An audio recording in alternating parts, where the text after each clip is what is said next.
행정처장님, 예, 해석의 문제라고 말씀하시고 소수설이 뭐 어떤 학설이 그렇게 했기 때문에 이런 이해 간다는 취지로 들립니다. 맞습니까? 제가 그 속마음은 알 수는 없지만 네. 저희들이 쭉 이제 검토해 본 바로는 이와 같은 여러 가지 견해가 있고 그 중에 가장 절차적으로 엄격한 입장을 취한 것으로 근데 이해가 된다는 취지입니다.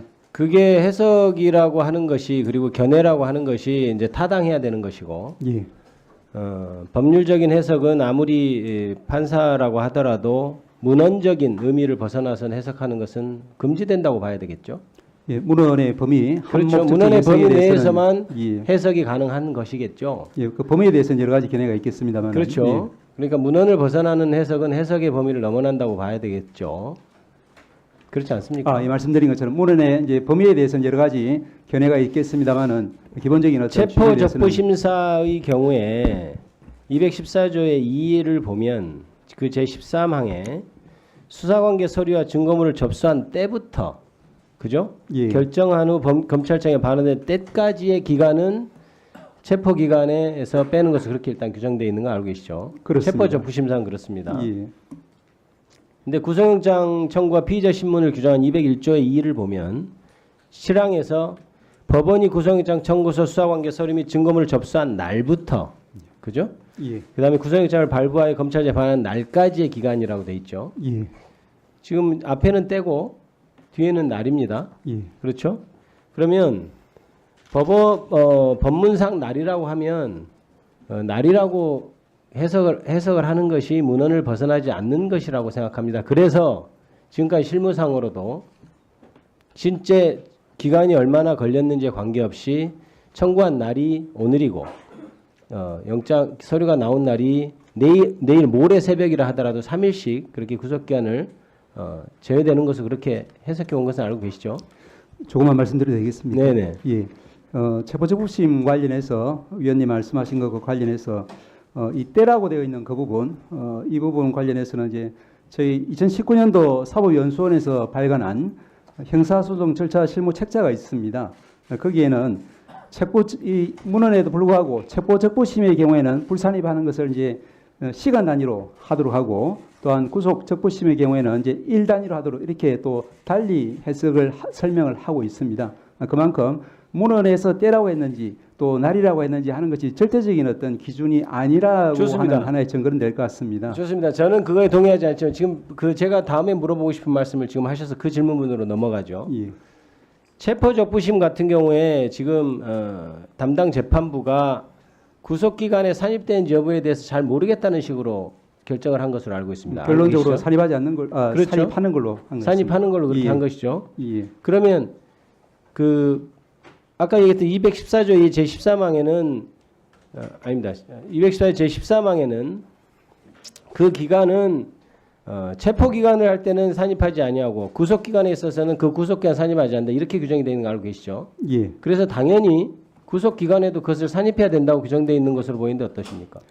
그래서 저희들도 그 결정문 이제 보도를 통해서 보고 저희들이 알기로는 이제 아니 그러니까 사법연수원 지금 그 책자를 말씀하셨으니까 예.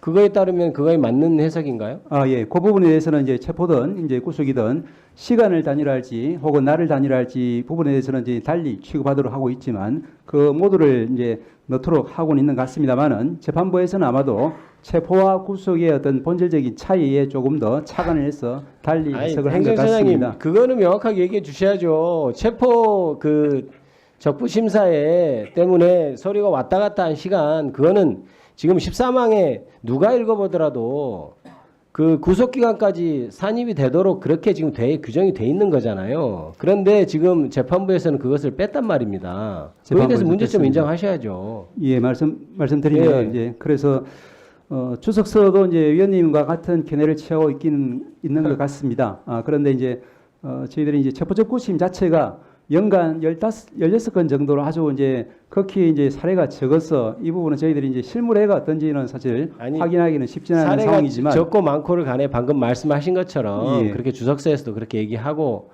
하면은 당연한 건데 지금 판사는 그렇게 지금 굉장히 무리한 해석을 했단 말입니다. 일단 그렇게 하고요. 법무부 장관 대행님께 묻겠습니다. 그 검찰에서 지금 즉시 항고를 하지 않았잖아요. 네네. 보고 받으셨습니까? 예, 즉시 항고하지 않는다고 예, 언론 통해서 확인을 받았고 아니, 확인했고, 네. 보고를 받은 겁니까? 아니면 언론 통해서 한 정식 겁니까? 보고를 받은 사실은 없습니다. 아니, 이런 것은 보고를 안 합니까? 이거는 거의 뭐 그 시점에서 언론에 공개를 했기 때문에 그때 저희도 언론 통해서 알게 됐습니다. 아니, 이거는 보고 규칙에도 보고하도록 돼 있는 것인데 보고를 안 받으셨다고? 보고 규칙에 엄밀히 말하면 중요 사건이 있어서 발생이나 수리나 처리나 재판 선고 결과를 네 가지를 보고하도록 돼 있고. 그러면 사전에 협의한 예. 것도 없습니까? 네네, 없습니다. 네. 이 결정에 대해서 어떻게 생각하십니까? 저는 기본적으로 이 법원의 결정에 대해서는 부당하다고 생각을 해서 시정할 필요가 있다는 점 첫 번째 말씀드리고, 두 번째는 다투는 방법인데, 다투는 방법에서 즉시 항고를 하지 않은 부분에 대해서는 즉시 항고를 하게 되면 약간 위헌적인 소지가 농후할 수 있기 때문에 그 부분은 그러면 좋습니다. 위헌적인 그거 제가 지금 시간이 많지 않아서 그거는 따지기 전에 그럼 어떻게 다툴 생각이에요? 이 본안에서 다툴 예정입니다. 본안에서 뭘 어떻게 다툽니까? 본안에서 기본적으로 이 공소 제기 적법 절차와 관련해서 본안에서 다툴 방법이 있습니까? 본안에서 기본적으로 공소 제기가 적법하냐라는 아니죠. 것이 구속 기간이 도가 됐는지를 지금 결정문에서 쓰고 있잖아요. 네네. 그럼 이미 풀려났어요. 내란 수기가 풀려났는데 그 구속 기간이 적법했는지 여부를 본안에서 어떤 방법으로 따집니까? 근데 이 결정문 취지에 의하면 기본적으로 구속이 위법한 것이라고 본다는 걸 전제로 해석을 하고 있는데 아니죠. 그렇다면 결정문에서는 지금 구속 기간 문제를 산입이 되니만이 하면서 구속 기간이 도가 돼서 기소했다고 얘기하고 있잖아요. 그럼 본안에서 네. 다툴 수 있는 것도 구속 기간이 도가 됐느냐 여부를 따져야 되는데 이미 구속 기간이 도가 됐다고 풀려난 사람한테 본안에서 어떻게 따진다는 거예요? 공소 제기 절차가 적법한지에 대해서는 쟁점이 되기 때문에 그 구속과 과정에서 다툴 수 불구속은 있습니다. 공소제기 절차하고는 전혀 관계가 없는 거죠. 구속된 상태로 공소제기가 되느냐, 불구속 상태로 공소제기가 되느냐 문제는 구속이 적법한지 여부를 따질 수 있는 게 공소제기는 공소제기가 되고 공소제기는 검사가 했느냐, 경찰이 했느냐 그런 걸 따지는 것이고 구속이나 불구속은 이미 사람이 풀려났으면 따질 수 없는 거 아니에요? 어떻게 따지겠다는 거예요? 근데 그 결정문 취지에 의하면 석방을 하고 기소를 해야 되는데 석방을 하지 않고 구금 상태에서 기소했기 때문에 그 부분을 문제 삼은 것으로 보고 있고, 그렇다면 1심에서 이 부분이 하나의 쟁점이 될 것으로 생각하고 있습니다. 지금 법무부 차관이나 검찰총장이나 지금 쌍으로 거짓말을 하고 있어요. 보석에 대해서는 뭐 내란 수계에는 사형이나 무기에 해당되기 때문에 보석 청구 대상도 안 되고, 구속 집행 정지 같은 경우는 위헌 사례가 있었죠. 구속 취소에 대해서 헌재에서 위헌 판결이 있었습니까? 구속 취소에 대해서 없잖아요. 왜 근데 검찰총장도 출근하면서 구속 집행정지 위헌 사례 운운하면서 왜 구속 취소 사례를 갖다 붙여가지고 얘기해요? 법무부 지금 차관도 그렇고. 구속 취소에 대해서 위헌 판결 있었습니까? 없었습니까? 구속 취소에 대해서 없었죠? 없습니다. 예. 근데 왜 그걸 거기다 갖다 붙여요? 그렇지만 이 사안에서 그 조항을 적용하게 되면 위헌 법률이라고 판단될 여보세요? 것은, 예. 국민을 너무 우습게 알지 마세요. 다 알아요. 구속 집행정지는 재소자가 장례식에 가야 되는데 즉시 한 건 못 가니까 그거는 인권 침해가 있기 때문에 위헌이다. 이렇게 얘기한 거고, 그렇게 판결한 거고, 구속 취소에 대해서는 없었잖아요. 왜 근데 그걸 있던 것처럼 얘기해요? 자, 그러면 지금부터 잠시만 주목해 주시기 바랍니다. 제가 구독자분들을 위해서 선물 하나를 준비했는데요.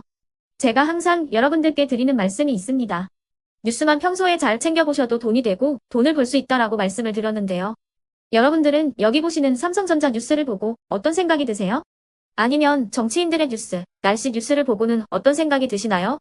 그냥 뉴스만 보고 끝내는지, 아니면 이 뉴스를 어떻게 이용할 수 있는지, 이 부분을 고민하고 계시는지를 되물어보고 싶습니다. 그 이유가 뭐냐 하면 제가 지난번에 여러분들께 뭐라고 말씀을 드렸었죠? 지금은 반도체 섹터를 눈여겨보셔야 한다고 말씀드렸습니다. 그리고 나서 이런 썸네일들 뉴스를 통해서 많이 보셨을 겁니다.